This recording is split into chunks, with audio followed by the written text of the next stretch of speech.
on the women's side. All a part of UFC 200, the co-main event. Amanda Nunes taking on Miesha Tate. Tate was looking to defend her UFC women's bantamweight title. First round, Tate shoots for the takedown, but Nunes scrambles for the escape.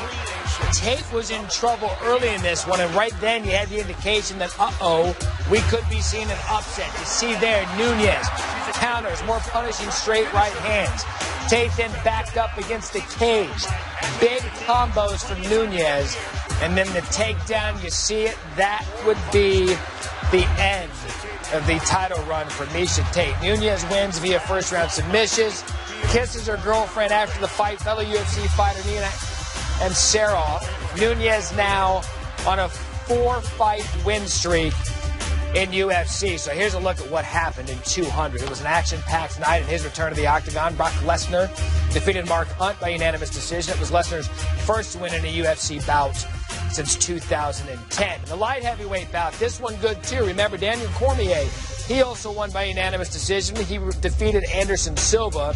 You might remember his original opponent, John Jones, was pulled for a potential doping violation. And finally, Jose Aldo defeated Frankie Edgar to win the interim featherweight title. It was Aldo's first fight since losing the featherweight belt to Conor McGregor at UFC 196 in March. What a fun night it was. Our UFC analyst Brett Okamoto was there and joins us live this morning from Las Vegas. And Brett, Amanda Nunes won last night, making her the 4th bantamweight title winner in 238 days since Holly Holm, of course, dethroned Ronda Rousey. So Rousey held the title for 1,074 days. What's your take right now with all the movement in the future of the women's division? You know, Matt, when Holly Holm knocked out Ronda Rousey in November last year, one of the things she said was that I'm showing to every woman in this division that no one is unbeatable. You know, because for a long time, Rousey looked unbeatable. And Holm says, no, that doesn't exist in this sport. Anyone can lose on any given night. And it sounded like sort of a cliche thing to say, but I think the women of this division took that to heart. You're seeing these challengers come in with a lot of confidence now. And that is the one thing for all of the skills that Rousey brought to the octagon and how great she was and could still be. One of the greatest advantages she has was her mental advantage over everyone else. That no longer exists for anyone in this division. So I think you're going to see this continue, the belt exchanging hands frequently now that that's gone. Yeah, look, and it makes it competitive, and it makes it good for the sport for people to watch this. Now, one of the big stories coming in last night, of course, Brock Lesnar made what he said was a one-off appearance for UFC 200, defeating Mark Hunt. Do you believe that this was the last time we'll see Lesnar in the octagon? I never know what to believe with Brock Lesnar. You know, this guy retired just last year. He sat on SportsCenter and said, I'm never coming back to mixed martial arts. And then here he is in July of this year. So this is a man who keeps his cards very close to his chest. If I had to lean one way or the other, I would say that this is the last time that we see Brock Lesnar. To me, it's just a perfect way to go out. Quit while you're ahead. He didn't take a whole lot of damage last night. He beat a top 10 heavyweight. He made a lot of money. But we'll see, because the UFC is always willing to be in the Brock Lesnar business. It really depends on what Lesnar wants to do and what the WWE is willing to allow him to do. Yeah, but it gave this UFC fight card, the UFC 200 fight card, a big star power name that they ended up needing towards the end of this. And let's switch gears now to Daniel Cormier. He was supposed to be a part of the headliner last night until John Bones Jones failed the drug test. Cormier did score the win over the replacement Anderson Silva. So what's next for Cormier? Well, I think what Cormier is preparing for is life without John Jones, and I think the UFC is doing the same thing. We still don't know exactly what sanctions Jones is going to get for that doping violation, but I think people are hoping for the best but expecting the worst, and the worst could be a 2-year suspension. So if you're Daniel Cormier, you're 37 years old, you can't be sitting around thinking about a fight against John Jones in 2018. You need to be thinking about the division that you're at the top of right now. There's a fight between Anthony Johnson and Glover Teixeira at UFC 202 on August 20th. That looks like a #1 contender to me. The winner of that would be DC's next fight. All right, let's start pumping up the hype machine here. Jose Aldo defeated Frankie Edgar last night, but look who was in the stands staring daggers ringside. Conor McGregor. Aldo and McGregor, of course, then exchanged words after the fight. Remember, McGregor knocked out Aldo in 13 seconds back in December. Brett, we're talking about the rumblings now. We're already hearing of an Aldo-McGregor rematch. Dana White said McGregor would face Aldo, quote, after his next fight against Nate Diaz. Is it too early to think about that? Of course it is too early to think about that. You know, Conor McGregor is fighting Nate Diaz for a shot at redemption in a welterweight fight at UFC 202 on August 20th, but that won't stop us from talking about it anyway. This is a very fun fight to talk about, and what makes it fun to discuss is Jose Aldo was so good for so long. He was unbeatable for 10 years, but no one really paid attention to him. He finally got a fight where all the eyeballs were on him, and he got knocked out in 13 seconds by Conor McGregor, so that is now part of his legacy. He needs to right that wrong. That is a great storyline, and I do hope we see that by the end of the year. But right now, yeah, I think the focus has to be on Conor McGregor trying to get that win back against Nate Diaz in August. Yeah, we're going to see what happens. That's going to be UFC 202. Brett Okamoto, a busy week out there in Vegas, but UFC 200 now in the books.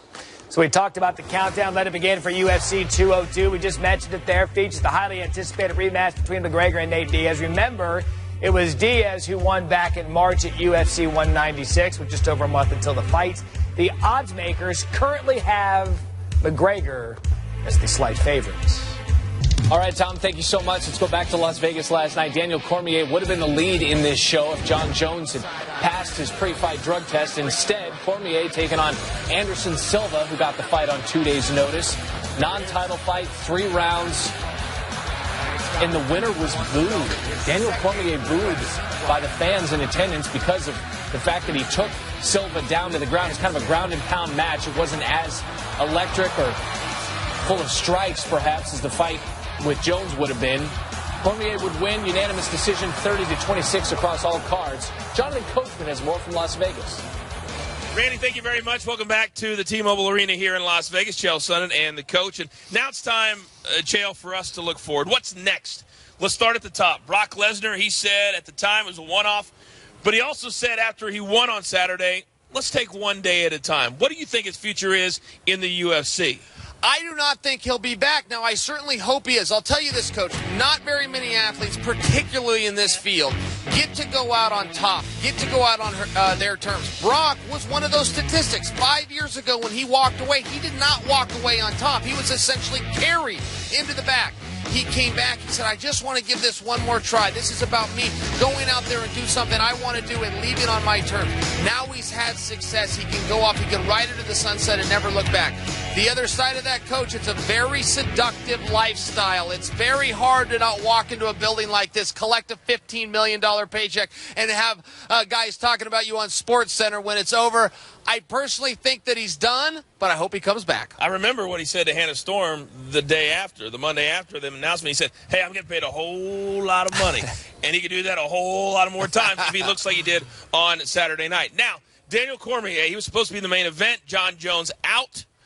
And then he faces Anderson Silva. He doesn't fight in the most sexy way, but he is a really good fighter.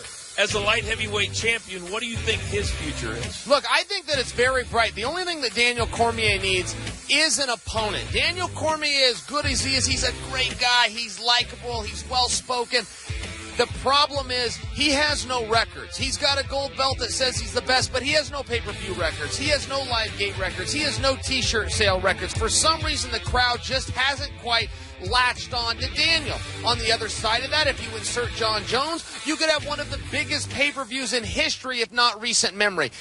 With the absence of John Jones, with the fact that the Anderson Silva card has already been played, I don't know who you put him with. That division lacks parity at this time. Somebody needs to come forward. All right, and finally we saw Saturday night a dominant performance by Jose Aldo, and he went right over to Conor McGregor and said, hey, I want you. Well, Conor McGregor, we know, is going to fight Nate Diaz at UFC 202. But the nice thing about the situation is that no matter what happens that night, he is the featherweight champion at 145, and that matchup can be made. Will that be the next fight for Aldo? I think that it has to be. Listen, when Aldo's got a belt, call it the interim title, and Conor's got the world belt, you have to put them together. But the question comes, and this is why you asked it, will Conor drop back down to that weight class? Will Conor ever defend that belt? I think that he will. He was talking about setting his sights on 155. I think with the immersion of Eddie Alvarez, that reality has set in for Conor that that's just not going to work out for me. He needs to keep his eye on the ball, though, which is Nate Diaz on August 20th. Well, Eddie Alvarez said he wanted Conor McGregor, but everybody wants Conor McGregor because he nobody is the wants big money Eddie fight. Alvarez. Well, that's true. And make no mistake about it, when you talk about star of stars, Conor McGregor was at ringside on Saturday night, and they showed him several times. The crowd went bonkers. Even though he was not in UFC 200, he was very much a part of it. The bad guy, Chael Sonnen. I'm the coach. That's all we can do. No more. Randy Scott, back to you. All right, Coach, we appreciate it. McGregor will be back in the octagon August 20th for his rematch against Nate Diaz at UFC 202. McGregor has been the sport's biggest star, owning the 3 largest live gates